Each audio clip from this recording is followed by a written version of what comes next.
हरि ओम हरि ओम। वसुदेव सुतं देवं कंस चारूढमर्दनं देवकी परम आनंदं कृष्णं वंदे जगत गुरुं। गुरुर्ब्रह्मा गुरुर्विष्णु गुरुदेवी सुमहेश्वरा गुरु साक्षात् परब्रह्म तस्मै श्री गुरुवे नमः। अरे मेरे बनवारी कमरिया तेरी कारी, मेरे बनवारी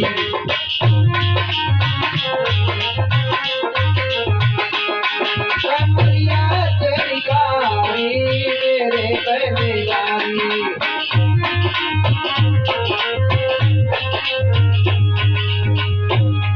कमरिया तेरी कारी, हाँ कमरिया तेरी कारी, मेरे बनवारी हो कमरिया तेरी कारी।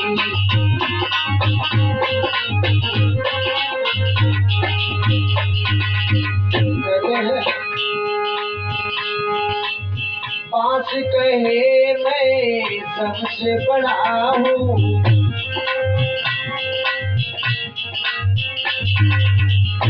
अरे पढ़ई की बलिहारी। बांस एक वन की लकड़ी है, सर्वमान्य है, सभी लोग पहचानते हैं जानते हैं, बहुत बड़ी जरूरत पड़ती है। लेकिन सबसे बड़ी जरूरत किस चीज की थी? पढ़ई की बलिहारी।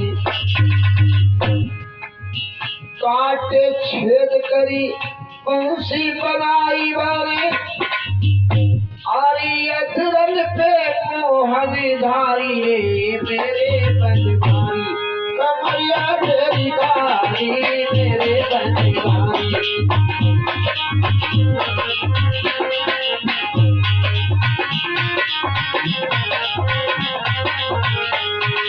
मेरे बनवारी हाँ मेरे गिरधारी, मेरे बनवारी मेरे गिरधारी, कमरिया तेरी कारी, मेरे बनवारी।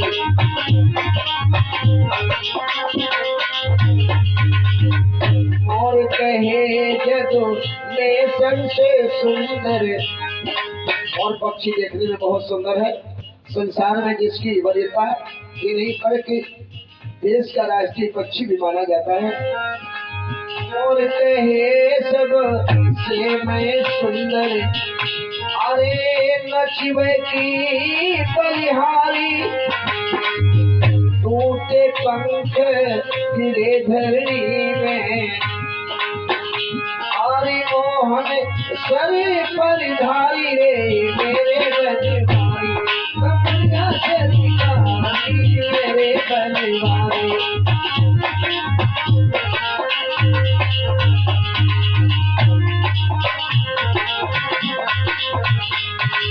मेरे बनवारी हाँ मेरे गिरधारी, कमरिया तेरी कारी, मेरे बनवारी।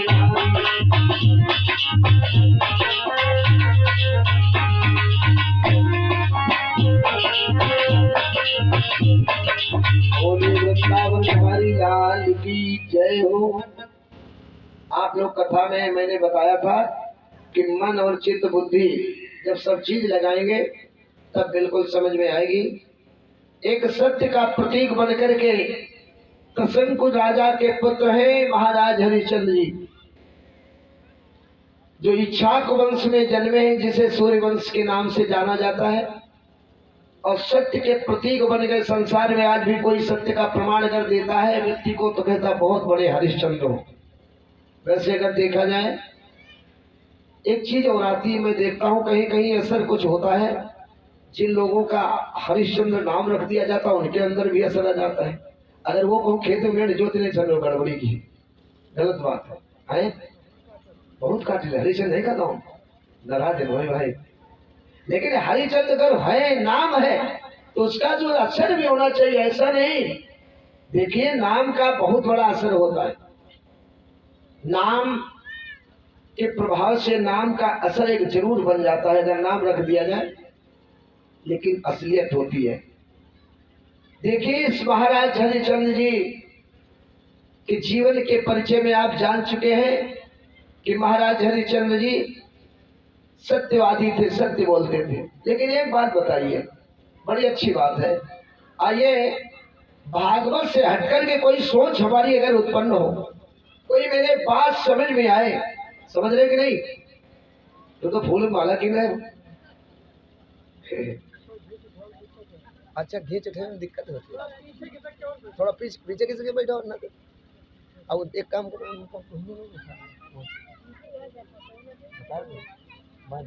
कल बता। हाँ तो ध्यान देना, देखिए गांठी बंधी है, गांठी जुड़ी है। चलो अरे ठीक, चलो बंधी है, अच्छी बात है। देख करके गांठी जो बंधी जाती है, गांठी रिनो हो जाती है। मतलब पुरानी बात, बहुत पहले एक चीज होती थी, किसी गांठ में रस नहीं होता है, लेकिन मड़े तर की गांठ में गठी गांठ रस है नहीं भाई। किसी गांठी में रस अगर देखा जाए तो गांठी बिल्कुल बेकार है। गन्ने की गांठी ले लो, गठी लो, गन्ना होगा बिल्कुल बेकार है यार, लेकिन उसमें रस नहीं होता है। लेकिन मड़े तर की जो गांठी जोड़ती है, इतना रस कहीं नहीं होता। लेकिन जब गठे तब होती रस, ऐसे थोड़े ना मालूम पड़ेगा। इसी तरह गाड़ी घुआ करो जैसे भैंसी बढ़िया करी आई जाती हो, तो कहाँ देंगे रस हुई है। और अगर जरूरत पड़ी तो गाड़ी देने लगे, तो कैसे? इसलिए गाड़ी कोई वाले मुझसे गाड़ी दे तो ना दे, घर भरी कर दे। हाँ अरे बरसों कर दे, हाँ लेके चलो कोई बात नहीं, गाड़ी छोड़ देना। कुछ कम करें कि नहीं? नहीं भाई, भागवत सुनाने का फिर फायदा क्या आपके गांव में? भागवत पैसा खर्च होता है। भागवत जो परिचित ही नहीं सुधरे तो गांव कैसे सुधर जाएगा? अगर मालूम पड़े ये लोग गाली दे थे तो वो लोग लुटिया छुटिया करके उठा देते माने है, तो अच्छी बात नहीं भाई। थोड़ा सा सुधार लाइए। भागवत तभी आनंद देती है जब समाज में हमारे सुधार हो, लोगों के अंदर भावनाएं बदल जाए। भा से भक्ति, गा से ज्ञान, वा से वैराग, ता से तपस्या, चारों चीजें परिपूर्ण हो। चलो खैर कोई बात नहीं, मैं बहुत महत्वपूर्ण बात बता रहा हूँ। आप लोग सभी पढ़े लिखे बैठे और सब कुछ जानते हैं। एक बात रामायण में कि धर्म है क्या, हमारा मेन धर्म क्या है? रामायण कहती है परहित सरिस धर्म नहीं भाई, और पर पीड़ा सम नहीं अजमाई। यानी दूसरे के हित के समान संसार में कोई धर्म नहीं। अगर हम दूसरे के दिल को दुखाते हैं, दूसरे के दिल के साथ किसी प्रकार की मतलब ऐसी चीज करते हैं, तो उसके दिल को कष्ट है, समझ लो हम भगवान को कष्ट दे रहे हैं। वो आदमी कभी सुखी नहीं रह सकता, दूसरे के दिल को दुख देने वाला संसार में। ध्यान देना, इसलिए परहित शरीर धर्म नहीं भाई, ये रामायण में लिखा। एक रामायण में चौपाई और लिख गई, चक्कर में पड़ जाते हैं लोग। धर्म न दूसरा सत्य समाना, यानी दूसरा धर्म नहीं सत्य के समान। बताइए परहित शरीर धर्म नहीं भाई कि सत्य के समान धर्म नहीं? चौपाई कौन वाली सही बताइए, थोड़ा विचार लगाइए। इतने दिनों से कथा सुनते रहे, चीजें कौन सी, इसमें कौन सी चौपाई अपनाए? लेकिन गोस्वामी जी की दोनों लिखी हुई चौपाई हम लोग कथा सुनते चले आए, कभी विचार नहीं लगाए है। कई बार देने का फार्मूला ठांस दे गोस्वामी जी ने। अच्छी बात कौन सी, इसमें सही क्या है? पराये हित के समान धर्म सत्य नहीं, धर्म है या धर्म न दूसरा सत्य समाना, यानी दूसरा धर्म नहीं। अब कहते दूसरा धर्म, लेकिन इधर अपने लिख गए हैं कि पराये हित के समान धर्म नहीं। क्या है? लेकिन सत्य समाना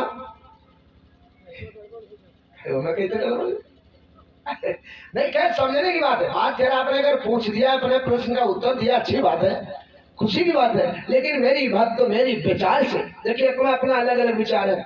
कवियों ने लिख दिया, यही तो कथा है। कथा जो लिखने वाले ने, उसमें हमें खुद अमल करके विचार करके कहना चाहिए। और विचार तो हम जो कह जाए, आपको सुनने में भी विचार करना चाहिए।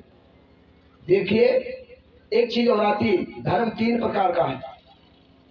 आपने सुना होगा कथा में, परीक्षित जी की कथा में, कि माता पृथ्वी ने गाय का रूप धारण किया और बैल का रूप धारण किया। किसने? धर्म ने। ये भी लिखा है। इसका मतलब बैल धर्म है। अगर बैल धर्म है तो एक प्रमाण मिलता है मेरे भक्तों, बैल अगर धर्म है तो माता सती अपने मायके गई थी, बैल पे बैठ के गई थी। हाल क्या हुआ उनका, जो स्वयं धर्म पे बैठ के अपने मायके को जाए और हाल उसका ये हो कि वहां उसकी हत्या हो जाए, खत्म हो जाए, तो धर्म क्या हुआ? बैल भी धर्म नहीं, सत्य समान ये भी धर्म नहीं है, पर शरीर धर्म नहीं। धर्म है क्या? मेन पॉइंट क्या है, ध्यान देना। अभी जौ के रोज जो बोए जाते हैं, कभी किसी परीक्षित से, किसी वक्ता से आप प्रश्न करिए कि जौ क्यों बोए जाते हैं, बड़ी अच्छी बात है। ये देवता जो 5 रखे जाते हैं, कौन कौन देवता है? हर एक भागवत की जानकारी होना चाहिए, तब तो भागवत के पूरे फार्मूले को होना चाहिए, पूरा इसका कल्चर हमें ज्ञान हो, क्या मामला है क्या नहीं है। देखिए, 5 लोकपाल देवता है जिनके नीचे बालू डाल के लोग जौ बोते हैं, ठीक है, और जौ बोते हैं, जौ जामने की जरूरत, जौ अगर अच्छे जमते लोग क्या कहते हैं, भागवत बहुत बढ़िया हुई। अगर जौ नहीं जमे तो भागवत समझ लो बढ़िया नहीं हुई, हमारा धर्म नहीं जमा। अभी हम गुरु महाराज शकतपुर में अभी कार्यक्रम कर रहे थे, करके आए बिल्कुल यही, तो देखिए इतने बड़े बड़े जौ जमे थे, पलछी जी ने जमा दिए थे, तो गगरिया जो नहीं रखी थी, घड़े छोटे छोटे इतने थे, एक बड़ा था, और वो सब ढक गए थे, जौ से ढक गए थे मात्र 7 दिनों में। अब समझ लीजिएगा कितना बड़ा धर्म हुआ। तो एक चीज ध्यान देना, कोई भी कथा करवाए, कभी पंचलोकपाल के नीचे जो जौ बोया जाता है, कम से कम नहीं उसको 2-3 बार सिंचाई करना चाहिए, बढ़िया से बढ़िया। जब जम के तैयार हो तो समझ लो हमारा धर्म जम गया है। और धर्म है क्या? धर्म एक है बीज, धर्म एक बीज है, कर्म एक भूमि है। कर्म भूमि है, धर्म एक बीज है। देखो अभी बता रहे, मतलब आप कर्म भूमि पे धर्म बीज बोना है। अगर हमारा कर्म बीज मतलब खेत जो है कर्म है और धर्म है बीज, अगर हमारा खेत नहीं सही तो क्या बीज जम जाएगा? नहीं जमेगा। अगर हमारा बीज सही है, खेत नहीं सही है, ऊसर है, तो क्या जमेगा? नहीं जमेगा। इसका मतलब धर्म नहीं हो रहा है। मेरे भक्तों विचार करना, धर्म है बीज और कर्म है भूमि। मतलब जो हम धर्म कर रहे हैं, पैसा दे रहे हैं, बीज बो रहे हैं, ये बीज सही है कि नहीं है? अब बताइए, किसी को कत्ल करके अगर 2 लाख रुपया मिल जाए, कत्ल कर दो उसका, और फिर कह दो 1 लाख रुपया भागवत करवा देंगे, भंडारा करा देंगे, बताइए बीज अच्छा है? नहीं अच्छा है। बीज चाहता है, कर्म चाहता है बीज कि हमें पसीने से बहाया हुआ बीज होना चाहिए, जिसमें तब जमेगा, वरना नहीं जमेगा। किसी की कराह, किसी की दर्द, किसी की रुलाई से लिया गया धन अगर उसमें धर्म किया गया तो नहीं। एक बार ऐसे बहुत बड़ा प्रसंग चल रहा था, बहुत बड़े विद्वत समाज के लोग इकट्ठा थे बेचौरा मैया के मंदिर में, बेता नदी के किनारे। बातचीत चली, वहां पर बात छिड़ गई, जहाँ विद्वान होते वहां बात छिड़ जाती है।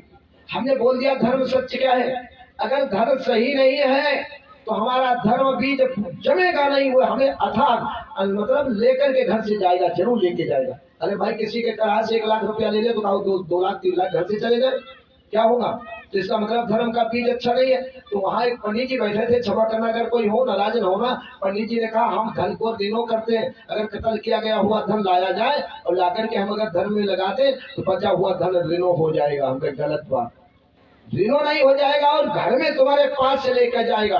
भाई पाप जैसे बोता है, बोने पर पाप भी जमता है और बड़ा होता है। अगर धर्म हमने किया तो धर्म बढ़ के जम रहा, इस प्रकार पाप भी जमेगा। इसलिए धर्म करने वाला जो धन है वो हमारा धन मेहनत के पसीने से बहाया गया हो, तब तो हमारा धर्म का बीज अच्छा है। और कर्म भूमि का है, जैसे हम भागवत में लगा रहे हैं पैसा, भागवत में पैसा लगा रहे हैं, भागवत हो रही है। अब यहाँ से हम आपका धन ले जाए और धन ले जाए कि हम लेके बकरी गोश्त खान जाए, मछली खान जाए, मौज उड़ाए, दारू पिए, बताइए। अब आपका ये खेत भी नहीं सही है, धर्म बो तो दिया आपने, लेकिन खेत भी नहीं सही, जमेगा नहीं। इसी को धर्म कहते हैं। धर्म यही है कि हमारा खेत भी सही होना चाहिए, बीज भी जहाँ हम धर्म कर रहे हैं वो धर्मार्थ का कार्य भी अच्छा लगा होना चाहिए। अच्छे उसी के पास, प्यासे के पास पानी जाना चाहिए, जो खुद प्यासा नहीं है, पानी पिएगा मुंह के तरफ तो लगा देगा, कहो नीचे सारा ढका दे। तो इसलिए मेरे प्यारे भक्तों, मेन पॉइंट यही है भागवत का, धर्म एक बीज है, कर्म एक भूमि है। ऐसी भूमि में हम कोई बीज बोए ताकि हमारे खेत में, भूमि में बीज हमारा जम जाए, तो अच्छी बात है। बोल वृंदावन बिहारी लाल की जय। देखिए बाबा जी ने मांग लिया कि हमें 60 बार सोना चाहिए और सोना जरूर चाहिए, तो परीक्षा की बात थी, राजा के पीछे पड़ गए थे। उन्हें परीक्षा लेना था। महाराज हरिचंद जी का जीवन का एक संघर्ष क्या है, कठिन से कठिन परिस्थिति आने पर अपने कर्तव्य के पालन करने वाले को के कदमों को सफलता जरूर चूमती है। अब हुआ क्या, आप लोग सुन रहे थे, कथा कहाँ पे थी? अच्छा हाँ, बिक चुके हैं। जिस समय बिक्री हो गई उस समय, आज भी आदमी बिकते हैं, बिकते कि नहीं बिकते? उस समय सतयुग का मामला था, सतयुग में लोग बिकते थे। आज भी चले जाओ बागर मुंह में खड़े हो जाओ, पुलिया पे पीपल के पास, दिन हमारे खरीद लो, और दिन हमारे खरीद लो, 15-20 दिन के लिए खरीद लो, महीना तो मेरे खरीद लो, खाना खिलाओ, अपना काम लो, ठीक है। और उसके कहा जीवन भरे न मिले, राजा हरिचंद जी का ठेका था जिंदगी भरे। ए भाई मेरे भक्तों, लेकिन अब ध्यान देना, वो सतयुग का मामला था, सत्यवादी थी। आज अगर खरीद के लाएंगे बागर मऊ से लेबर तो कहा अगर पैसा का दे दो, कहा तुम्हारे कामों पर पहुंचे चलो जाए। लेकिन हरिचंद वो चीज नहीं थे। हरिचंद जब बिक्री की तो जिस समय देखते हैं बिक्री हो जाने के बाद अपने अपने घर की तरफ जाने लगे, तो महारानी ने राजा की तरफ देखा, राजा ने रानी की तरफ देखा, तो राजा ने और कुछ नहीं कहा, सुनो, सुख चैन सदा रही अवध में और सुखी नहीं। कबू काम नहीं किया तुमने, अपने हाथ भोजन नहीं बनाया, अपने हाथ उठा के पानी नहीं पिया, मौज करी आनंद मनायो, अब करी है परना काम तुम्हें। वहाँ काम करना पड़ेगा जरूर, क्योंकि मेहनत के लिए हाथ तैयार रहे सदैव, और कभी भी कुछ न हो तो दिल के अंदर एक विचार रखना, मेहनत करना पड़े वहाँ, और दिल से नहीं ध्यान बिसरायो, जान चाहिए चली जाए प्रिया, जान चाहिए चली जाए प्रिया, पर धर्म से नहीं तुम पैर हटाओ, जान चाहिए चली।